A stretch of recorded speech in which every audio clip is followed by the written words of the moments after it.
Online Pocketbook. Mukhang nagbago na ang mood niya dahil nakita kong ngumiti si Russell nang magangat ako ng mukha habang nakatingin pa rin siya sa mga batang kanina pa namin pinapanood dito sa park. "Baby, let's go back to our room," mahinang bulong sa akin ng asawa ko. Mas humigpit rin ang pagkakayakap ng mga braso niya sa akin, na para bang nanggigigil na naman siya. "Ngayon na ba?" Napangiti na tanong ko. "Yes," agad na sagot ni Russell. Mukhang may gagawin siya, kaya lumuwag ang pagkakayakap ko sa katawan niya at tumayo ng alalayan niya. Siguro ay nilalamig na ang asawa ko, kaya nagyaya na siyang bumalik sa room namin. Makapal ang damit na suot namin at hindi rin maangin, pero malamig ang temperature. Masarap maglagi dito sa labas, pero nakakapagod rin, kaya sumang-ayon na ako sa gusto ng asawa ko na bumalik na kami para makapagpahinga. Maliban sa nilalamig na ang pisngi ko ay hindi ko nga gaanong naramdaman ang napakalamig na temperature ngayon. Warm sa katawan ang makapal na jacket na suot ko. Balot na balot ang buong katawan ko.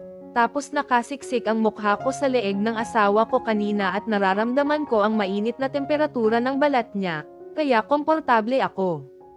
Hawak kamay na naglakad kami papasok sa entrance ng malaking hotel na pag-aari ni Russell. Magalang na binati naman kami ng mga nadatnan naming tauhan niya na agad yumoko nang makita siya. Sa harap ng lahat, masungit ang ekspresyon ng mukha ng asawa ko. Formal siyang kumilos at halos hindi nagsasalita, kaya mukha siyang suplado at arrogant, pero hindi ganyan ang totoong Russell na tanging ako lamang ang nakakakita kapag magkasama kaming dalawa.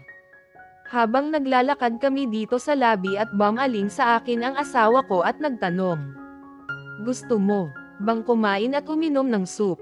"Oo, gutom na ako," nakangiting sagot ko.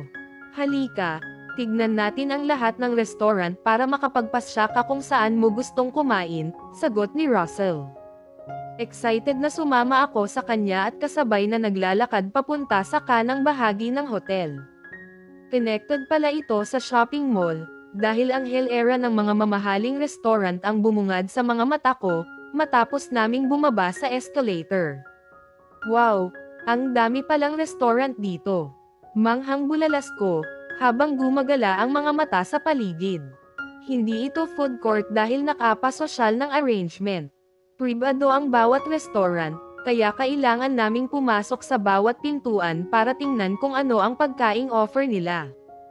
Dahil undecided ako kung saan kami kakain, kinalabot ko ang asawa ko at pabulong na nagtanong sa kanya. "Alin ang masarap dyan, Russell?" Lahat sila ay may iba't ibang uri ng lutuin, maaari nating subukan ang bilan, at kung hindi mo gusto ang mga ito, maaari nating tignan ang iba pang restaurant, sagot agad ng asawa ko. Nagniningning ang mga mata na gumala ang paningin ko. Isang Japanese restaurant ang nakita ko at mukhang masarap ang pagkain sa kanila, dahil nakita ko ang tempura sa nakadisplay na food serving sa labas ng restaurant nila. Natakam tuloy ako, kaya itinuro ko kay Russell. Gusto kong kumain ng kanin, tapos sushi na rin. Agad na nilapitan kami ng restaurant manager nang makita si Russell. Hindi nakaligtas sa mga mata ko ang gulat na bumakas sa mukha niya nang makitang pumasok dito sa restaurant ang asawa ko. "Good afternoon, Mr. Russell." Magalang na bati ng restaurant staff at pagkatapos ay inabot sa amin ang makapal na menu.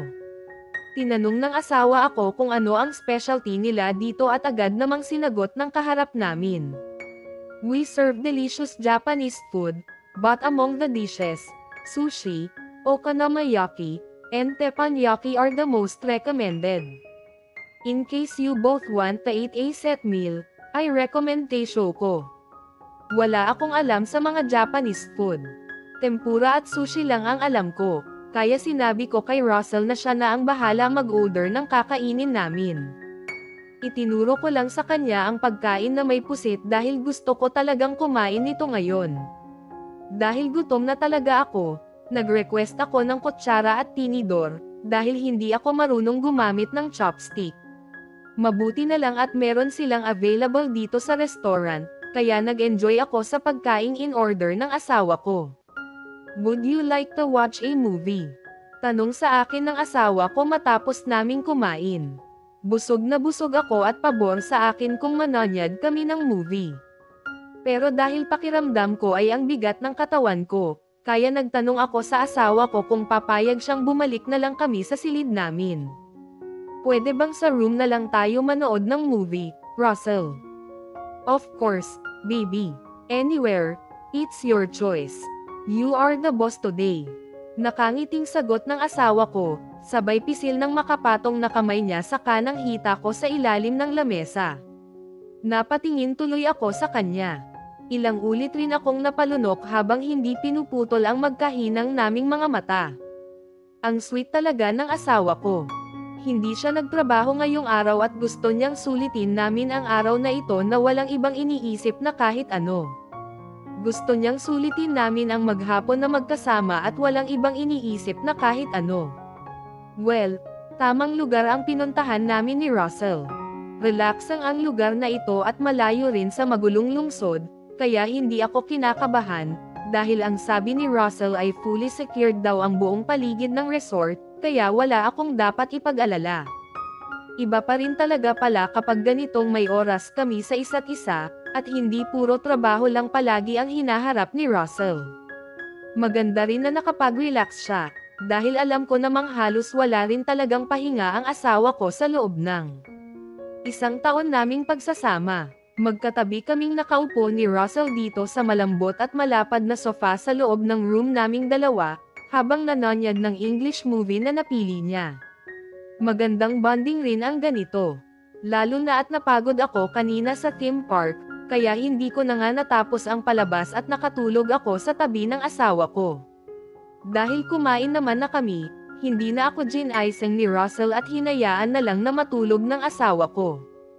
Gabi na nang nagising ako. Nag-islan kong tahimik na dito sa loob ng silid at kaharap ni Russell ang laptop niya at abala siya sa ginagawa. Naka-off na rin ang malaking screen at mukhang tapos na ang palabas. Dahan-daang inalis ko ang makapal na kumot na nakabalot sa katawan ko at pagkatapos ay bumangon na. Anong oras na? Mahina ang tinig na tanong ko kay Russell. Nagangat ng mukha ang asawa ko at ninitian ako. Past 9 o'clock, baby, nakangiting sagot ni Russell. Ilang oras rin pala akong nakatulog. Hindi man lang ako nagising kanina, kahit malakas ang volume ng TV.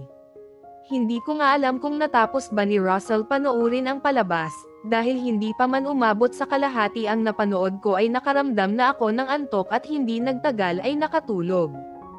Tinatamad na tumayo ako at naglakad papasok sa CR para maghilamos at magsipilyo.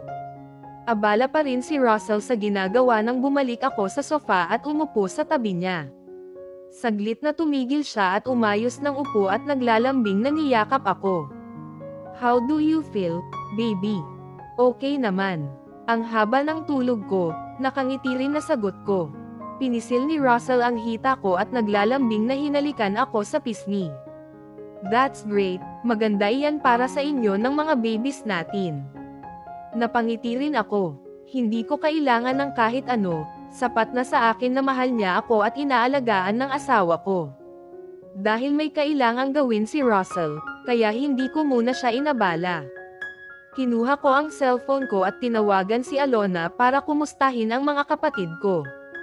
Ate, kailan po kayo uuwi ni Kuya Russell dito sa Pilipinas? Tanong agad ni Alona sa akin nang sagutin niya ang tawag ko. Hindi ko pa sure kung kailan. Busy pa si Russell dito ngayon, Alona. Pinaliwag ko sa kanya na hindi ko pa alam sa ngayon kung kailan kami makakauwi. Kaya sinabi ko kay Alona na siya muna ang bahala sa mga kapatid namin habang wala ako sa Pilipinas. Nakikita ko naman kung gaano kabisi ngayon ang asawa ko, kaya hindi ko siya kinukulit na bumalik na kami sa Pinas. Okay lang po, ate. Ayos naman kami dito sa bahay. Araw-araw kaming naliligo ni Riza sa pool. Ang sabi po ni Ate Amara nang bumisita dito sa bahay kahapon ay maganda daw iyon sa health ni Bunso, kasi nakakapag-exercise siya, tapos relaxing pa. Natuwa ako sa balita ni Alona. Malaki na talaga ang pagbabago sa kondisyon ni Riza. Kaya hindi na ako gaanong nag-alala.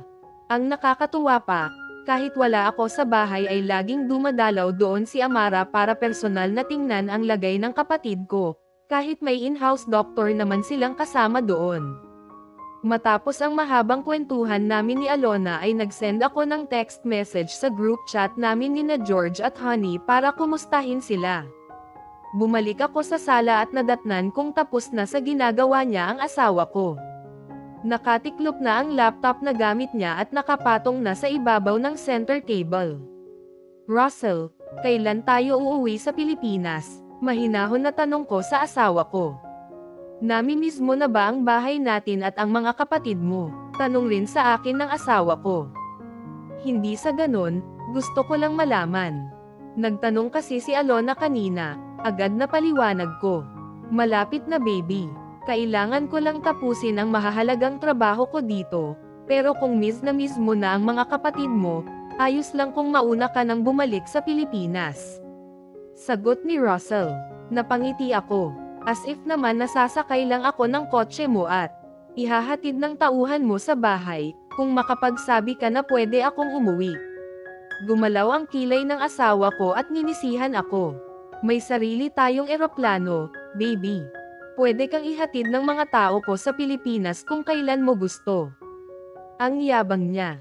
Palibhasa may sariling eroplano siya, kaya walang pakialam kahit milyon pa ang halaga ng gasolina. Huwag na, hihintayin na lang kita, sagot ko. Inaasahan ko na yan, mayabang na sagot ni Russell na tila ba natutuwa sa sagot ko. Alam na alam mo talaga na hindi kita matitiis na maiwan na mag-isa dito, mahaba ang nguso na sagot ko. Kinabig ako ni Russell at mabilis na pinisil ng daliri ang mukha ko at pagkatapos ay inangat ang mukha ko at isang magaang na halik ang natanggap ko. Siyempre, alam ko kung gaano mo ako kamahal baby, malambing na bulong sa akin ni Russell bago muling tinawid ang pagitan ng mga mukha naming dalawa. Mabagal lang ang bawat hagod ng dila ni Russell sa lips ko. Magaan lang kung halikan niya ako. Pero hindi ito naging hadlang para huwag akong gumanti ng halik sa kanya. Russell, what if kung itakbo ko ang lahat ng pera mo? Anong gagawin mo? Bigla ay naisip kong itanong kay Russell. Muli niya akong siniil ng halik sa bibig at sinabayan ng sensual na paghagod ng mainit na palad sa namimigat na mga dibdib ko. Gumapang ang mumunting halik ng asawa ko pababa sa leeg ko, hanggang natagpuan niya ang punong tenga ko at pagkatapos ay sinagot ang tanong ko. Well, maaari kang tumakas dala ang pera ko, ngunit tandaan mo, alam ko kung saan kita hahanapin, lahat ng transaksyon ng mga pera ay detalyadong talaan, napakadali para sa akin na subaybayan ka, kahit kalahating oras na amang lumipas matapos mong mawala. Oo nga pala, bukod sa genius sa negosyo ang asawa ko ay magaling rin siya sa technology. Mabilis lang para sa kanya na matrace ako, kung sakaling tatakas ako sa kanya, kaya kahit palagawin ko iyon in future, mahahanap niya agad ako. Bakit ba ang brainy mo ha, Russell? Wala sa sarili na naitanong ko sa naglalambing na asawa ko. Because I was born a genius, baby, mayabang na sagot ni Russell. Hindi maitago ang ngiti sa bibig niya nang umupo sa tabi ko at kinabig ako. Pinatakan niya ng mumunting halik ang exposed na balikat ko, paakyat sa leeg ko. Sana magmana sa'yo ang magiging mga anak natin, kasi during my time, noong nag-aaral ako, average lang palagi ang grades ko, mahinang sabi ko kay Russell. Mula sa leeg ko ay nagangat siya ng mukha at pinagdikit ang mga noo naming dalawa. They will surely have our genes equally, baby, pabulong na sagot ng asawa ko. Umangat ang isang kamay ko at marahang hinaplos ko ang kanang pisngi ni Russell. Dapat lagi kang nakatingin sa akin, baby. Dapat ako lang ang iniisip mo, para maging kasing gwapo ko ang mga anak natin. Napangiti ako dahil sa narinig kong sinabi ng asawa ko. Kahit naman ako ay mas gusto kong kamukha niya ang mga babies namin at mamana nila ang magandang mga mata ni Russell, ganun rin ang matangos na ilong. As if naman sure ka na mga lalaki sila. Paano pala kung mga baby girl ang pinagbubuntis ko ngayon? May ngiti sa bibig na tanong ko kay Russell. Ngumiti rin si Russell at pinisil ang mukha ko. Nasisiguro ko, Parehas silang maganda kagaya ng mommy nila. Pakiramdam ko ay para bang may malamig ang kamay ang humaplos sa puso ko. Nagiging sensitive ang emosyon ko sa mga naririnig kong sinasabi ng asawa ko, kaya malaki ang impact nito sa akin. Niyakap ko ng mahigpit si Russell. Hindi naman ito ang unang pagkakataon na nangyari ito sa aming dalawa ng asawa ko, dahil malimit siyang maglamang at nauuwi rin kung minsan sa ganitong usapan. Thank you, Russell. Sobrang blessed ko na dumating ka sa buhay ko, sa buhay namin ng mga kapatid ko, emosyonal na bulong ko sa asawa ko. Ramdam ko kung paano marahan at sensual na. Hamagod ang mainit na palad niya sa balikat ko at pababa sa likod ko. Isa kang anghel na dumating sa madilim kong mundo, dapat akong magpasalamat sa iyong pagdating.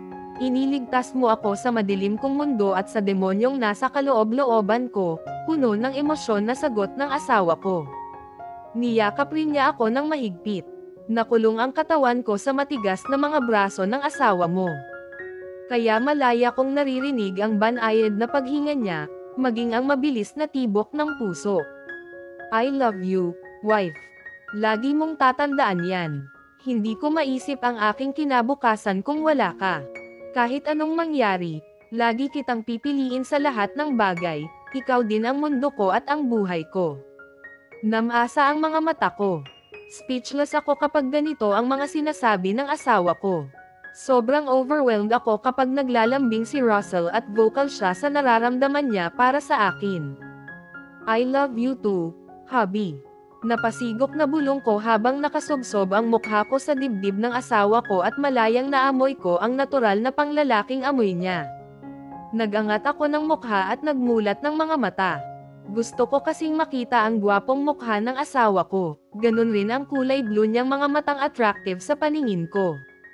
I love you more, baby. Malambing na sagot ni Russell. Bumaba ang mukha ng asawa ko at mabilis na tinawid niya ang gahiblang pagitan naming dalawa at bigla ay siniil ako ng halik sa lips. Agad naman akong gumanti at sinabayan ko ang bawat galaw ng dila at bibig niya. Kusang ibinuka ni Russell ang bibig niya, kaya nagawa kong hulihin ang kanyang dila at sinipsip ito ng paulit-ulit. Mahinang mga ungol ang narinig kong kumawala sa lalamunan ng asawa ko.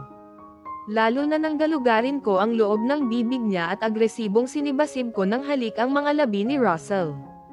Pinagbigyan naman ako ng asawa ko.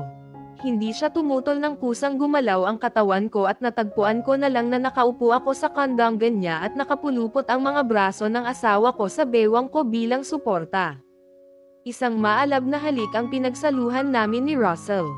Mukhang babawi ngayon ang asawa ko, dahil ang gusto niya ay magkaroon kami ng quality time together. Masyadong naging busy siya nitong mga nakaraang buwan sa trabaho at negosyo, kaya ngayong kasama niya ako dito sa Russia, gusto ni Russell na sulitin namin ang bakasyon sa magandang lugar na ito. Tumayo ang asawa ko at binuhat ako. Para akong magaan na bagay habang buhat ni Russell. Mula sa sofa ay dahan-dahan siyang naglakad palapit sa ibabaw ng kama at inilapag ako. Walang sinayang na sandali ang asawa ko. Agad na pamatong siya sa ibabaw ko at siniil ng halik ang bibig ko. Sensual at puno ng pag-iingat ang bawat kilos ni Russell.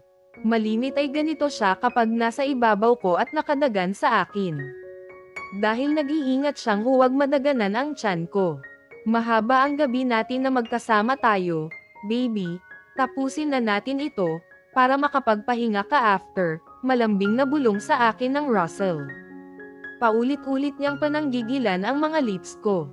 Pakiramdam ko nga ay nangangapal na ang mga ito, pero ayaw tigilan ni Russell. Saglit niya itong pinakawalan para samagap kami ng hangin, pero segundo lang ang pagitan ay muli niya akong sinisiil ng halik sa bibig na hindi ko naman kayang tanggihan, kaya paulit-ulit na nagpaubaya ako sa kanya. Walang kahit anong usapan ang namagitan sa aming dalawa nang naramdaman kong bumubandol sa bungad ng perlas ng silangan ko ang ulo ng matigas na pagkalalaki ng asawa ko. Kusang gumalaw ang mga binti ko at ibinuka ang mga ito, para bigyan ng mas malayang akses si Russell sa pagitan ng mga hita ko.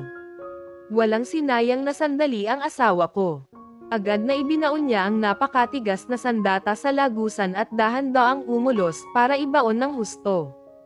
Unti-unti ay lumakas ang mga ungol mula sa aming dalawa ng asawa ko. Naririnig ko na rin ang kakaibang tunog na nililika namin sa ibabaw ng malambot na kama, kung saan ako nakahiga at paulit-ulit na naglalabas-masok ang sandata ni Russell sa kuweba ko. Beatrix POV. Napangiwi ako ng marahang iganalaw ko mga binti ko. Masakit na naman ang mga binti at balakang ko, dahil sa tagal kong nakabuka ang mga hita, habang nasa gitna nito ang asawa ko. Dahan-daang bumangon ako at bumaba sa kama. Umaga na, pero hindi ko alam kung anong oras na. Hindi ko muna tiningnan ang cellphone ko at mabilis na naglakad papasok sa CR para maghilamos at magsipilyo. Lumapit ako sa malapad na wall glass at sumilip sa labas. Mukhang mas malamig ang klima ngayong araw dahil mula sa kinatatayuan ko.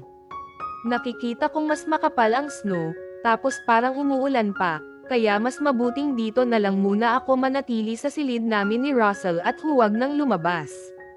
Mabuti na lang at nakaon ang heater, kaya hindi ako nilalamig dito sa silid kahit hindi gaanong makapal ang damit na suot ko. Kinuha ko ang cellphone na naiwan ko dito sa sofa at tiningnan kung anong oras na. Past 9 o'clock na pala. Hindi ko man lang namalayan ang oras, dahil masarap ang tulog ko. Lalo na at napagod ako magdamag at madaling araw na rin nakatulog.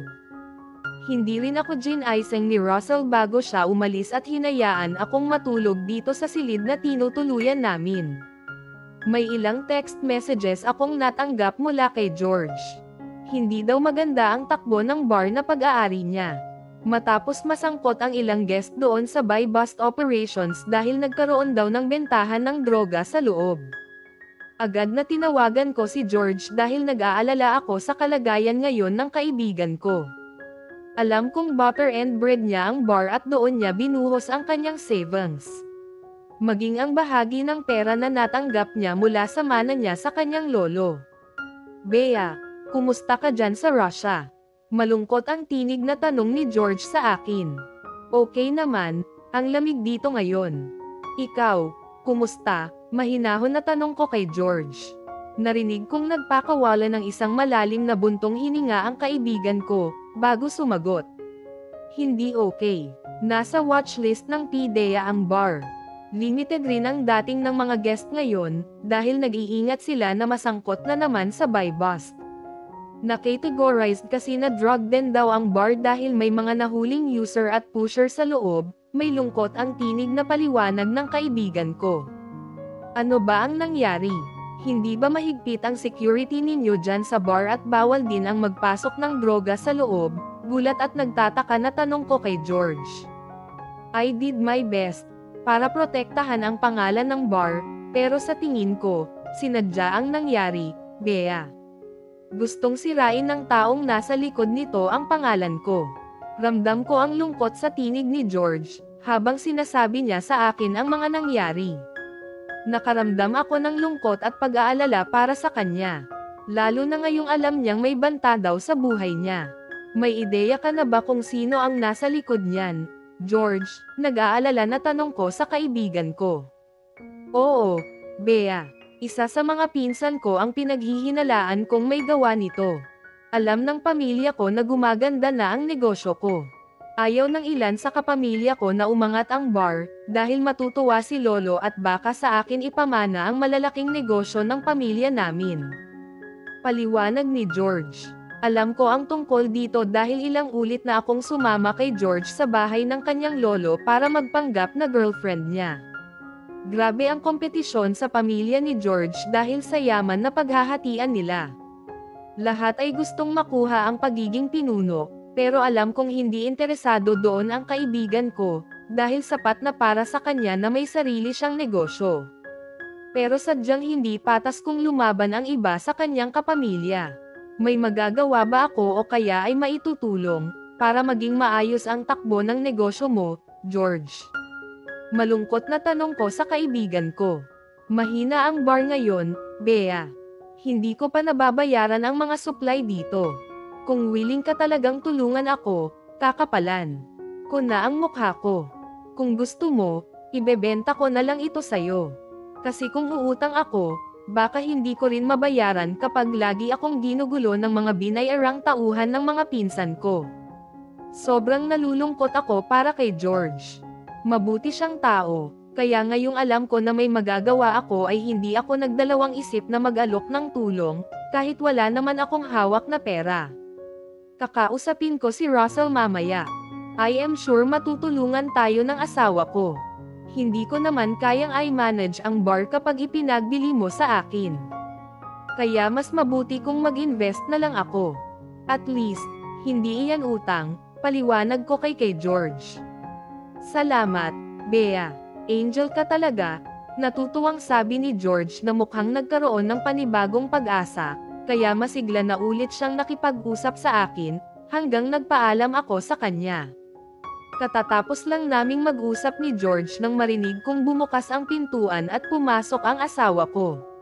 Mukhang galing siya sa isang importanteng meeting, dahil formal ang damit na suot ng asawa ko. Agad na lumapit sa akin si Russell at mabilis na niyakap ako, sabay halik sa noo ko. Good morning, wife. How are you? Malambing na tanong ng asawa ko sa akin. Okay naman, pero gutom na ako, maikling sagot ko. What do you want to eat for breakfast? Saglit na nag-isip ako. Wala naman akong specific food na gustong kainin ngayong umaga. Kaya sinabi ko kay Russell na siya na ang bahala. Agad naman niyang dinukot ang cellphone sa bulsa at pagkatapos ay may tinawagan. Since Russian naman ang language na gamit ni Russell, kaya wala akong maunawaan sa mga naririnig kong sinabi niya. Hinintay ko na lang siyang matapos at lumuwag ang pagkakayakap ng kaliwang braso niya sa akin para makaupo na ako.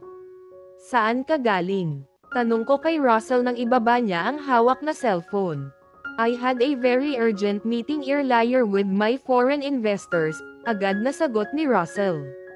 Dahil tungkol ito sa trabaho at negosyo, kaya hindi na ako nagtanong patungkol dito. Wala naman kasi akong alam kahit ipaliwanag ni Russell. Kaya mas mabuting huwag ko nang isipin pa ang tungkol dito. Tinulungan ko na lang si Russell na habarin ang coat na suot niya. Ako na rin ang nagligpit ng mga damit na hinubad niya at sinabihan kong magbihis na ang asawa ko. Thank you, baby. Nakangiting sabi sa akin ng asawa ko. Ngumiti rin ako sa kanya sabay tingkayad at inabot ko ang bibig niya. Sige na, ako na ang bahala dito. Pagtatuboy ko kay Russell. Pumasok siya sa CR para maligo. Hindi rin nagtagal ay lumabas agad si Russell dahil half bath lang naman ang ginawa niya. Katatapos lang magbihis ng asawa ko nang tumunog ang doorbell sa labas ng pintuan. Mabilis na binuksan niya ang pinto at agad pumasok ang isang lalaking nakasuot ng uniform. May tatak at pangalan ng kainan sa ground floor ang damit na suot ng lalaking nag-serve ng pagkaing dala niya, kaya naalala ko na isa ito sa pinagpilian naming restaurant ni Russell kahapon. Wow! Natutuwang bulalas ko nang makita ko ang pagkaing hinatid dito sa amin. Do you like it, baby? Tanong ng asawa ko. Yes. Mukhang masarap, masayang sagot ko. Umupo sa tabi ko ang asawa ko at inabot ang kape. Alam na talaga niya ang gusto kong pagkain, kaya nagpadala siya ng kanin at ulam. Sa tingin ko ay Chinese food ito. Mukha kasing chow fan, tapos may pork belly at malaking hipon. May 2 putahe ng gulay rin ang nasa harap ko. Hindi ko alam ang tawag, pero mukhang masarap naman ang amoy ng mga ito. Walang paligoy-ligoy, kumain agad ako. Nagustuhan ko ang pagkaing in order ng asawa ko. Talagang nag-enjoy at nabusog ako. Russell, pwede ba kitang makausap saglit, kung free ka mamaya? Kinakabahan na tanong ko sa asawa ko. Ibinaba ni Russell ang hawak na tinidor at bumaling sa akin at nagtanong. Tungkol saan, baby? Napalunok ako. Kinakabahan kasi akong magsabi sa kanya. Dahil ito ang unang pagkakataon na hihilingin ko kay Russell na bigyan ako ng pera. Ano kasi? Hindi ko nagawang sabihin sa kanya kung ano ang laman ng isip ko, dahil sa totoo lang ay nag-aalangan at nahihiya ako. Pero alang-alang sa kaibigan ko ay lalakasan ko ang loob ko. Mariin na pumikit ang mga mata ko para humugot ng lakas ng loob. Basta kasi tungkol sa usaping pera ay nahihiya talaga ako. Do we have a problem, baby? Kunot ang noo na tanong sa akin ni Russell. Ngumiti ako sa kanya at umiling. Kung okay lang sa iyo, gusto ko sanang mag-invest sa bar ni George. Lalo akong kinabahan dahil tumango lang si Roswell at wala akong narinig na kahit anong sagot mula sa kanya. Yumuko na lang ako dahil napakabilis ng tibok ng puso ko. How much money do you need for that? Narinig kong tanong ni Russell, kaya mabilis na nagangat ako ng mukha at tumingin sa kanya. Okay lang ba sa iyo na mag-invest ako sa business ng kaibigan ko? Pidgel ang ngiti na tanong ko. Of course, baby. I will support you in anything you want to do, sagot ni Russell kaya tuluyang napangiti ako. Ang bait mo talaga, natutuwang sabi ko, sabay yakap ng mahigpit sa asawa ko. You know that it's not free, and you need to pay me that tonight, pilyong bulong ni Russell, sabay haplos ng kamay sa tagiliran ko. Oo nga pala, maniningil siya, kaya dapat handa na ako dahil ganito naman kaming dalawa. Ilang round? Natatawang tanong ko. Gumalaw ang gilid ng bibig ng asawa ko at nginisihan ako. Para bang may kung anong kalokohan ang tumatakbo sa isipan niya ngayon. Dahil buntis ka, okay na sakin ang isang round, pero kailangan mo akong bayaran gabi-gabi, mapanuksong sagot ni Russell. 4 na araw na kaming namamalagi dito sa resort ni Russell. Mas malamig ngayon ang panahon, kumpara kahapon at kahit gusto kong lumabas ay hindi pumayag ang asawa ko at sinabing mas mabuti daw na sa mall o kaya naman ay sa restaurant kami mag-ikot-ikot. Umuulan daw kasi ng snow sa labas. Ngayon lang ako nakakita na pwede palang makabasag ng salamin o makasakit sa tao at hayop ang bawat bagsak ng yelo sa lupa, kapag gaya ngayon na masama ang panahon. Baby, may gusto ka bang bilhin? Tanong ng asawa ko sa akin. Wala, maikling sagot ko, kasabay ng bahagyang pag-iling ng ulo. Bumaba ang mga mata ko sa magkasalikop na mga kamay namin ni Russell habang naglalakad kasama niya. Pinisil ng asawa ko ang hawak na palad ko, kaya napatingin ako sa kanya. Nagtama ang mga mata naming dalawa. Agad namang ngumiti sa akin ang asawa ko, kaya tipid ng ngiti rin ang sinukli ko. Gamit ang hinlalaki niyang daliri ay naramdaman kong hinaplos ni Russell ang singsing na suot ko. Baby, pwede ka nang mamili. Bumiling ka na kahit na anong gusto, para may regalo ka sa mga kapatid at kaibigan mo pagbalik natin sa Pilipinas. Tama siya, pero lahat naman ng kailangan ng mga kapatid ko ay meron na sila. Hindi rin naman sila mahilig sa material na mga bagay, at katulad ko ay pagkain ang number 1 na nakakapagpasaya sa kanila. Tatanungin ko muna sina Alona kung ano ang gusto nilang pasalubong. Baka masayang lang kasi kung bibili tayo, tapos hindi naman nila magugustuhan. Agad na sagot ko, masyado kang kuripot, nakangising bulong ni Russell sa akin. Inikutan ko siya ng mga mata sabay kurot sa kanang braso niya. Hindi kasi ako kasing yaman mo, Mr. Russell. Hindi ako katulad mo na basta na lang nagtatapon ng pera basta gusto mo, kahit hindi naman kailangan. Tumanggaw tango ang asawa ko at muling lumapit ang mukha malapit sa tenga ko at muling bamulong. Pero mayaman ka na rin kagaya ko, baby. Ang pera ko ay pera mo na rin, kaya huwag mag-atubiling bumili ng kahit ano para sa iyong mga kapatid. Deserve nila iyon. Napangiti rin ako.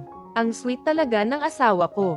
Siya ay tunay na nagmamalasakit sa aking mga kapatid. Talagang pamilya na ang turing niya sa mga kapatid ko. Nawalan tuloy ako ng pakialam sa paligid. Mabilis na tumingkayad ako at inabot ko ang bibig niya. Napapikit pa ako nang maglapat ang mga bibig naming dalawa at pumulupot ang braso ng asawa ko sa bewang ko at hinapit ako. Palagay ko'n kailangan na nating bumalik sa kwarto natin, mahinang bulong sa akin ng asawa ko matapos maghiwalay ang mga bibig naming dalawa.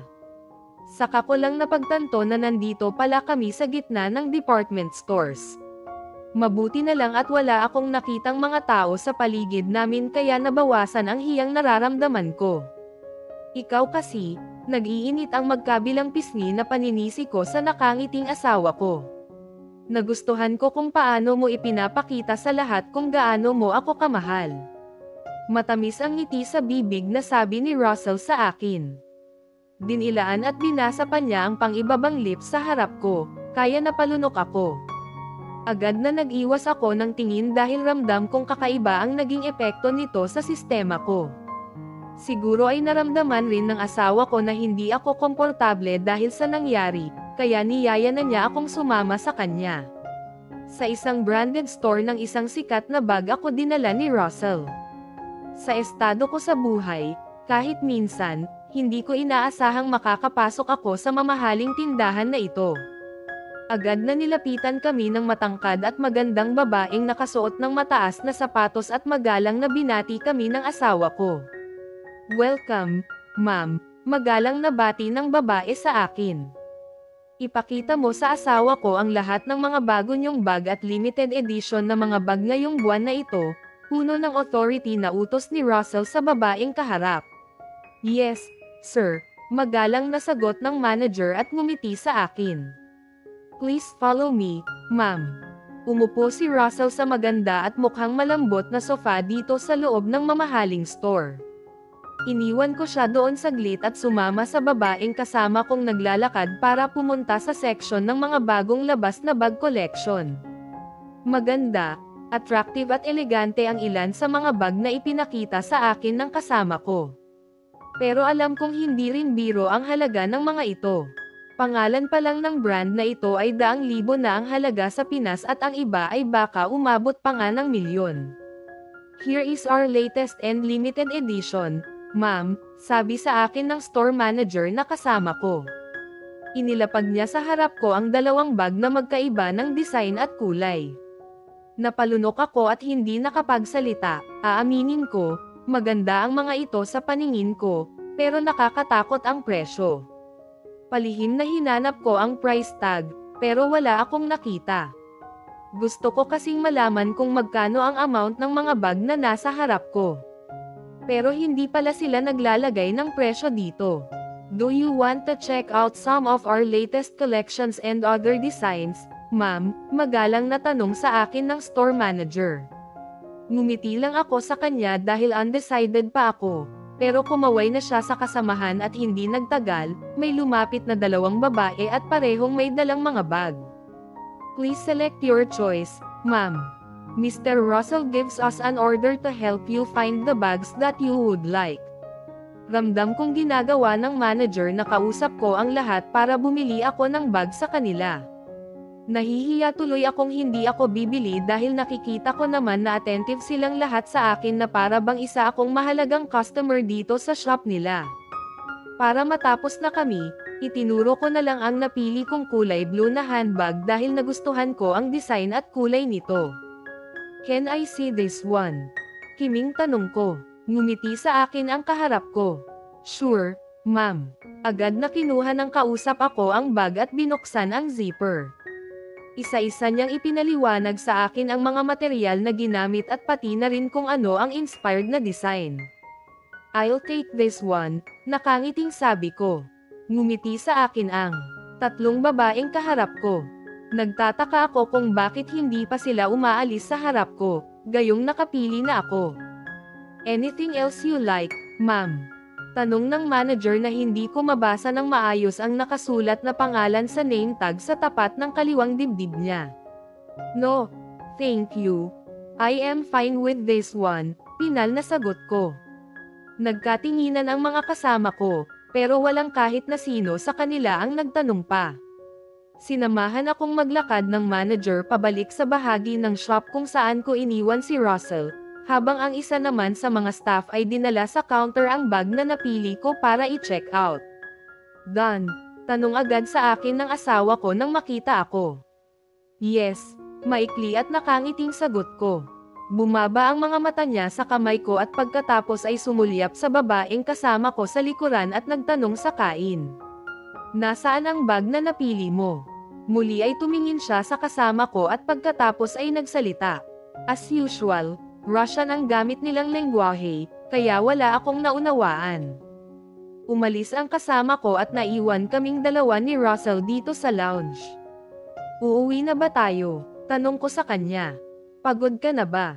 Tanong rin ni Russell at hindi sinagot ang naunang tanong ko sa kanya. Inaantok ako, pero gusto ko rin kumain, nakangiting sagot ko. Ngumiti sa akin si Russell at sumandal ang likod sa sofa.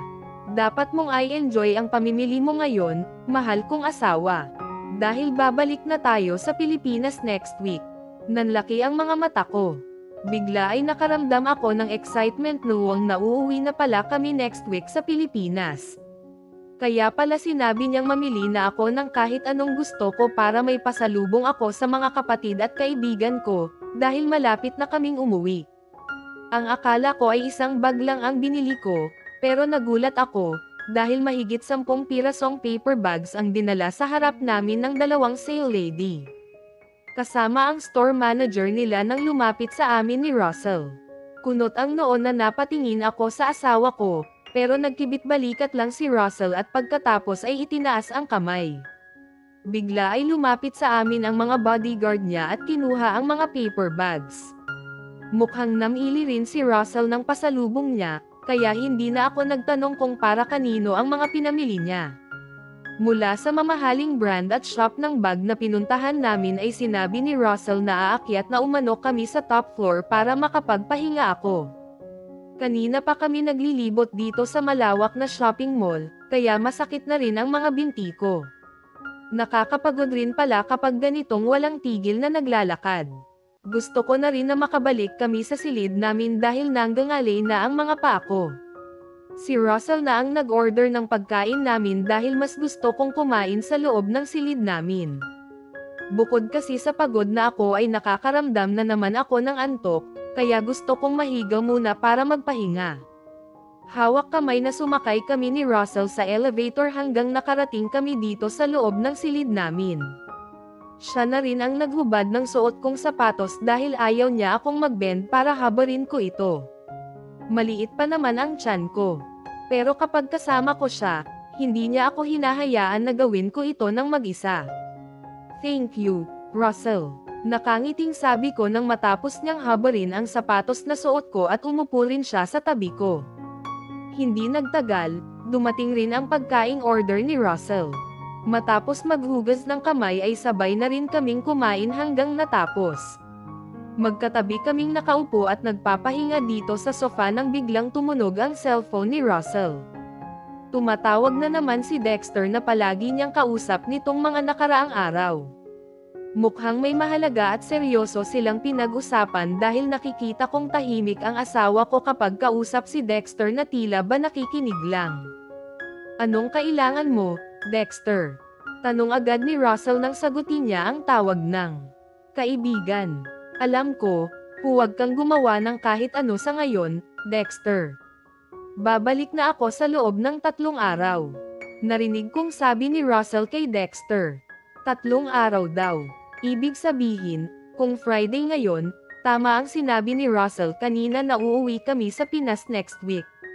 Maaari nating kumpirmahin kung nagsasabi sila sa atin ng toto o kapag nakapag-DNA test na kaming dalawa ni Aubrey. Pinakinggan ko ang bawat sinasabi ni Russell.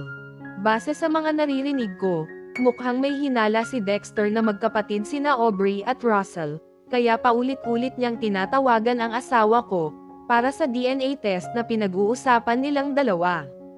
Sa tingin ko, ito rin ang dahilan kaya laging kinukulit ni Dexter si Russell na bumalik na sa Pilipinas. Mabilis lumipas ang oras at maghapon. Dahil alam kong pauwi na kami bukas ay namili na ako ng ilang pasalubong. Dahil kapag bumalik kami ni Russell sa bahay niya ay wala na akong time para pumunta sa shopping mall at mamili ng kahit ano. Hapon na ngayon pero wala pa ang asawa ko. Napagpasyahan ko na lang na bumaba at mag-ikot-ikot dito sa shopping mall at maghanap ng pwede kong bilhin para sa mga kapatid ko, pati na rin sa 2 kaibigan ko. Kasama ko ang ilan sa mga tauhan ni Russell na nakasunod at nakabantay sa akin kahit saan ako magpunta. Mahigpit ang security ko at talagang alerto sila at hindi ako nawawala sa paningin nila. Pumasok ako sa isang chocolate store. Gusto ko kasing mamili ng pampasalubong. Sigurado akong matutuwa ang mga kapatid ko, maging si Carla at Melanie, kapag binigyan ko sila ng chocolate. Hawak ko ang basket na kinuha ko at namimili ng mga chocolate nang may naramdaman akong lalaking lumapit sa akin. Since foreigner siya at hindi ko rin kilala ay hindi ko na lang pinansin, dahil baka gaya ko ay namimili rin ng mga chocolate na pampasalubong niya. Ipinagpatuloy ko na lang ang ginagawa ko, pero ilang minuto lang ang lumipas ay biglang nilapitan ako ng mga tauhan ni Russell at ganon rin ang lalaking nakatayo malapit sa akin.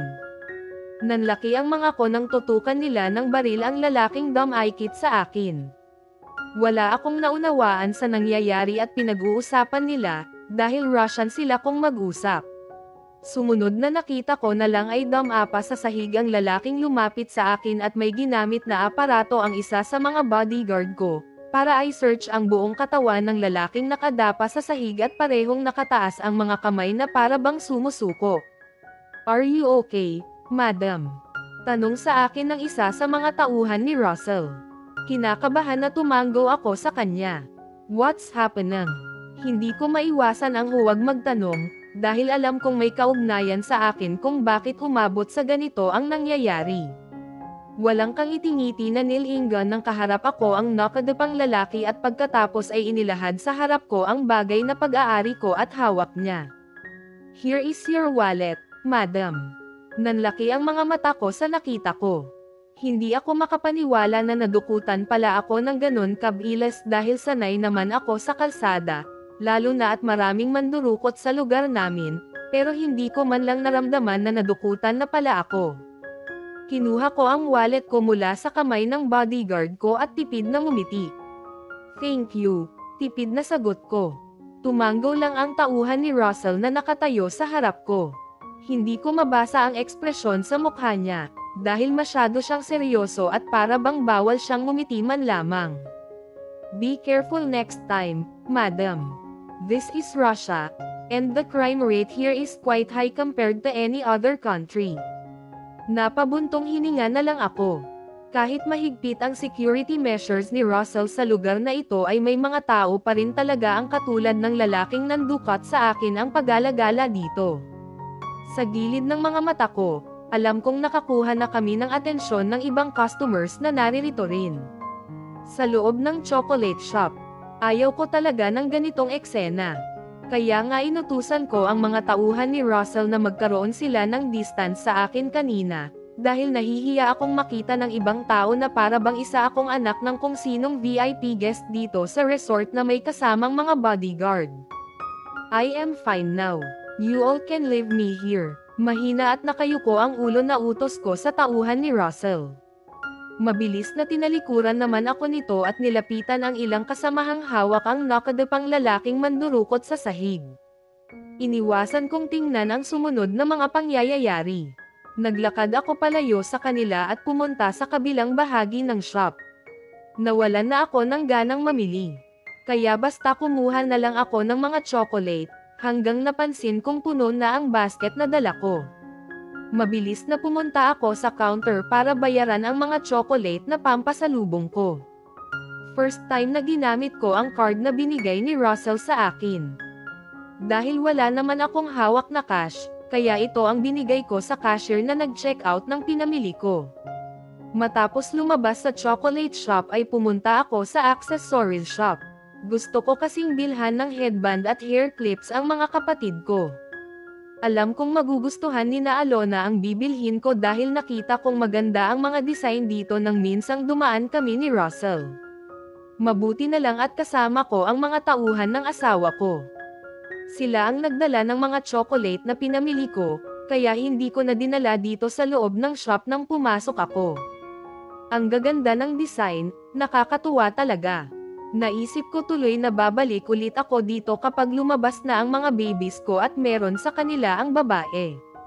Ilang hair clips at headband na rin ang napili ko, at hanggang ngayon ay undecided pa rin ako kung alin ang pipiliin ko. "Good evening, ma'am. Can I help you?" Napalingon ako nang marinig ko ang malamyos na tinig ng babaeng nagsalita mula sa likuran ko.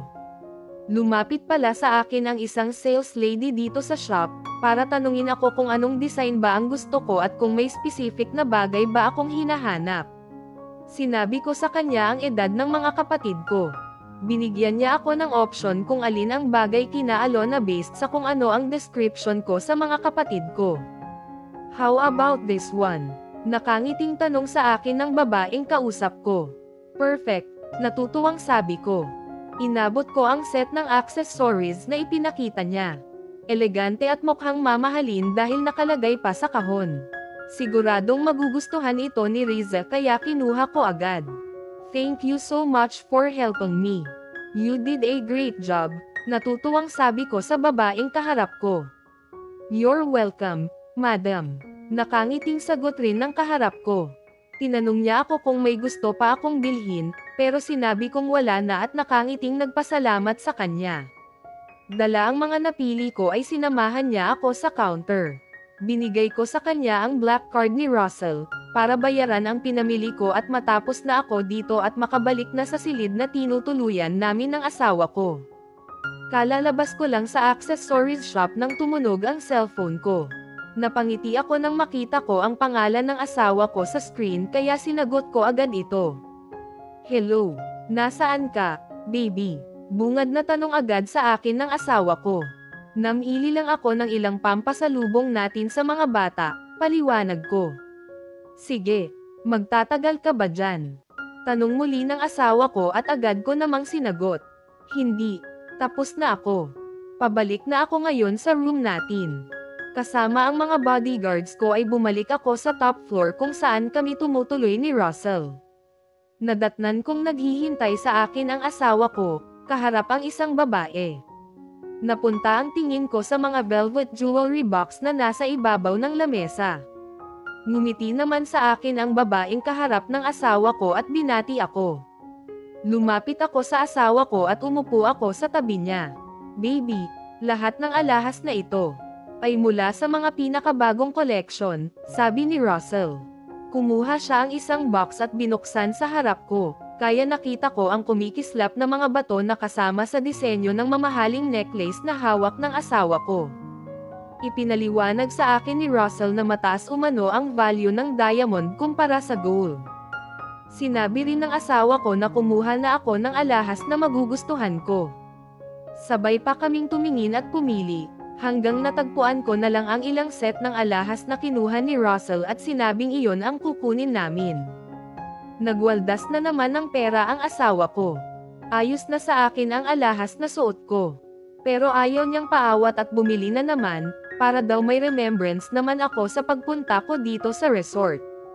Ang dami naman nito, Russell. Hindi nakatiis na sabi ko sa asawa ko nang makaalis na ang babaeng pinapunta ni Russell dito sa room namin. Happy? Nakangiting tanong ng asawa ko. Sa tingin ko ay iniwasan niyang tanungin ko siya tungkol sa presyo, kaya tinanong rin niya ako para baguhin ang usapan. Oo, pero ang laki ng nagastos natin ngayon, Russell, sagot ko habang ang mga mata ay nakatingin sa mga kahon sa ibabaw ng lamesa. Huwag mo silang bilangin, baby. Nagtatrabaho ako para maibigay ko ang lahat ng gusto mo, at hindi ka magkukulang sa anumang bagay na dapat mayroon ang sino mang babae. Napabuntong hininga na lang ako. Hindi rin kasi ako pwedeng magreklamo dahil ginawa ni Russell ang lahat ng ito para sa akin. Inispoiled mo na naman ako, Russell, napailing na sagot ko. Isipin ko pa lang ang halaga ng isang set ng alahas na napili ko ay alam kong hindi na biro iyon, tapos si Roswell, bumili pa ng iba, para may option daw ako, kapag may pupuntahan kaming event. Salamat, Russell. Pero next time, limit lang tayo. Ang laki ng nagastos natin ngayon. Nginisihan lang ako ni Russell. Inabot niya ang kaliwang kamay ko at pagkatapos ay pinagsalikop at dinala sa tapat ng hita niya. Baby, huwag mong bilangin ang halagang nagastos natin ngayon, maliit na bagay lang yan, tanging sabi ni Russell, sabay sandal ng ulo at likod sa sandalan ng sofa. Palibhasa mayaman ka, kaya baliwala sa iyon na ilang milyon ang nagastos natin ngayong araw. Seryoso ang ekspresyon sa mukha na sagot ko, pero inisihan lang ako ng asawa ko at tinitigan sa mga mata. Oo. Pero kung gusto mo akong bayaran, sisimulan ko ng tanggapan ang bayad kahit kailan mo gusto, baby, pabirong sabi ni Russell. Natawa ako, sabay kurot sa tagiliran niya. Baon na ako sa utang sayo, Russell. Ang dami ko nang babayaran gabi-gabi. Baka nga hindi na ako makabayad, kahit habang buhay akong magbayad. Well, iyon na nga ang plano ko simula pa noon. Para habang buhay ay magkasama na tayo, nakangiting sagot ng asawa ko. Napakurap tuloy ako. Simple lang ang sinabi ng asawa ko, pero ang lakas ng epekto sa pakiramdam ko. Ang tuso mo talaga. Dinadaan mo na naman ako sa pera, nakasimangot na sagot ko. Alam mo kung gaano ako katalino pagdating sayo, baby, mayabang na sagot ni Russell. Kaya nga mahal mo na ako ngayon diba? Inikutan ko ng mga mata ang asawa ko, pero nginisihan lang ako ni Russell at tila ba ay proud pa siya sa ginawa noon. Kaya walang kahirap-hirap na nagpakasal kaming dalawa. Alam ko na tuso ka, Russell. Huwag mo nang ipaalala sa akin kung paano mo ako pinapirma sa kontrata. Tapos ang isa, marriage certificate na pala natin, napangiti na sabi ko. Ngumiti rin sa akin si Russell at pinisil ang mukha ko. Kaya nga ginagawa ko ang lahat para makabawi ako sayo. Deserve mo ang lahat ng meron ako, baby. Pakiramdam ko ay tila ba hinaplos ng mainit na kamay ang puso ko. Ramdam ko ang sincerity sa bawat sinabi ng asawa ko at naniniwala ako doon. Dahil nakita ko naman kung paano niya ginawa ang lahat, maging maayos lang ang pagsasama naming dalawa bilang mag-asawa. Kusang gumalaw ang malayang braso ko at mabilis na yamakap sa balikat at leeg ng asawa ko. Gumanti rin ng yakap sa akin si Russell at magaan na pinatakan ako ng halik sa sintido. Thank you, Russell. Emosyonal na bulong ko sa kanya. Ako dapat ang mas nagpapasalamat sayo, dahil dumating ka sa buhay ko. At sa paglikha ng bagong makabuluhang kabanata ng buhay ko na hindi ko akalain na makakasa kita ngayon. Salamat sa pagbibigay mo sa akin ng pamilyang inaasam ko. Ikaw ang lahat sa akin, Bea. Ikaw at ang ating mga babies. Napangiti ako, sapat na ang narinig kong sinabi ng asawa ko, para masabi kong gaya ni Russell ay buo na rin ang kakulangan sa pagkatao ko. Siya lang, sapat na. Maaga pa lang ay sabay na bumangon na kami ni Russell. May trabaho pa kasi siyang kailangang harapin ngayong araw, habang ako naman ay ihahanda ko ang mga gamit na dadalhin namin mamaya. Magulo at nasa lapag lang kasi ang mga pinamili ko kahapon. Gusto kong pagsamasamahin ang lahat, para hindi makalat at masyadong marami ang dadalhin namin pabalik sa bahay, dahil after ng meeting ng asawa ko ay aalis na daw kami. Nakaupo ako dito sa sahig at nagliligpit ng mga paper bags na nagkalat sa harap ko nang lumapit sa akin ang asawa ko at yumuko para halikan ako sa lips. I am leaving now, baby. Take care, okay? Malambing na bulong sa akin ng asawa ko. Opo, ikaw rin, malumanay ang tinig at nakangiting sagot ko. Ayaw mo bang kumain muna? Tanong sa akin ni Russell. Mamaya na lang, maaga pa. Hihintayin kitang bumalik para may kasabay ako, nakangiting sagot ko. Okay, tawagan mo agad ako kapag may gusto kang ipabili o kaya kainin, okay? Tumanggo ako at ngumiti sa asawa ko. Opo, narito lang naman ako sa silid natin, kaya huwag mo na akong alalahanin. Puntahan mo muna ang trabaho mo, para matapos at makabalik ka agad nang may kasama akong kumain. Noted, Mrs. Nakangiti at alam kong nanunokso na sagot ng asawa ko. Naiwan akong mag-isa dito sa silid namin nang lumabas si Russell. Marami akong gagawin ngayon habang wala siya, kaya minabuti kong isa-isang ayusin ang mga bagaheng dadalhin namin mamaya pauwi sa bahay. Kahit ilang araw lang kaming nanatili dito sa resort ay may dala kaming 2 travel bag pagpunta dito. Tig-isa kami ni Russell. Kaunti lang naman ang laman. Tanging mga damit at personal na gamit namin, kaya mabilis ko lang itong matatapos. Unang inayos at isinilid ko sa malita ang mga damit ko at ganon rin ang ginawa ko sa mga gamit ng asawa ko. Nag-iwan lang ako ng mga damit na isusuot namin mamaya pa uwi. Actually, kaunti lang ang mga damit na dala namin ni Russell, pero dahil makapal ang karamihan sa mga ito, kaya required na magdala kami ng malita. Dahil may mga pinamili akong pasalubong at ilang gamit ko, kaya mas marami na ang dadalhin namin pauwi sa bahay. Hindi ko na alam kung alin sa mga paper bag sa lapag ang bag na binili ko kahapon, kaya tiningnan ko isa-isa ang laman ng mga ito. Nagulat ako dahil karamihan sa mga bag na tiningnan ko ay ang mga ipinakita sa akin ng manager ng shop kung saan kami pumunta kahapon ni Russell. Tanging ang isang elegant na pouch ang ngayon ko lang nakita, pero the rest ay ito ang mga pinagpilian ko nang dalhin sa harap ko ng manager at dalawang sales lady na nag-assist sa akin sa shop. Nagtataka ako kung bakit bumili ng napakaraming bags ni Russell at kung sino kaya ang pagbibigyan niya. Hindi man lang siya nagdalawang isip na bilhin ang mga ito, lalo na at alam kong milyon na ang halaga ng mga bags na nasa harap ko. Isinantabi ko na lang ang mga iniisip ko at isa-isang inayos ang mga gamit na dadalhin namin. Mabuti na lang at maaga akong gumising dahil may time akong gawin ito. Katatapos ko lang maligo at magbihis nang dumating ang asawa ko. Napalingon ako sa kanya nang lumapit siya sa akin at niyakap ako, kasabay ng mabilis na patak ng halik sa labi ko. Tapos na ba agad ang work mo? Tanong ko kay Russell. Yes, maikling sagot ng asawa ko. Ang bilis ha, napangiting sabi ko. Hindi ko kayang paghintayin ka dito ng mas matagal. At saka, madali kang magutom.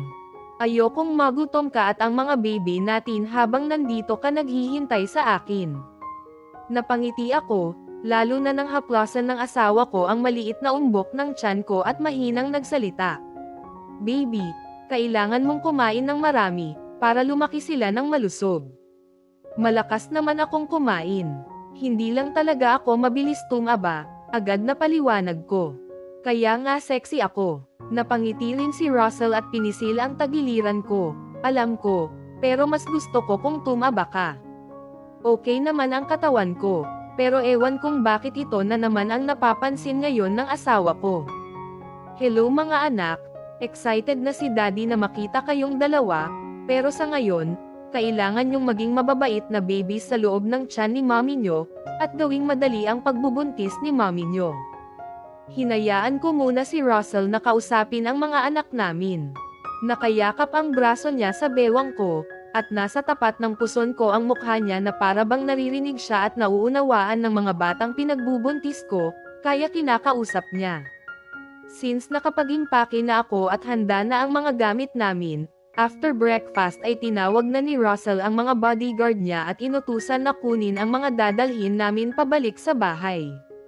Tanging ang personal na handbag ko ang naiwan at dala ko nang lumabas kami dito sa silid na tinuluyan namin sa loob ng halos isang linggang pananatili namin dito sa resort.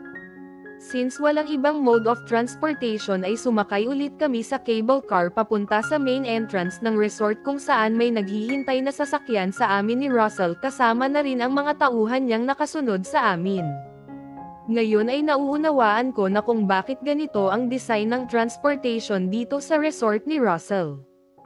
Safe ito para sa lahat. Bukod kasi sa matarik ang daan ay madulas pa kapag ganitong winter season. Risky ito sa kahit na sinong driver at pasahero na rin.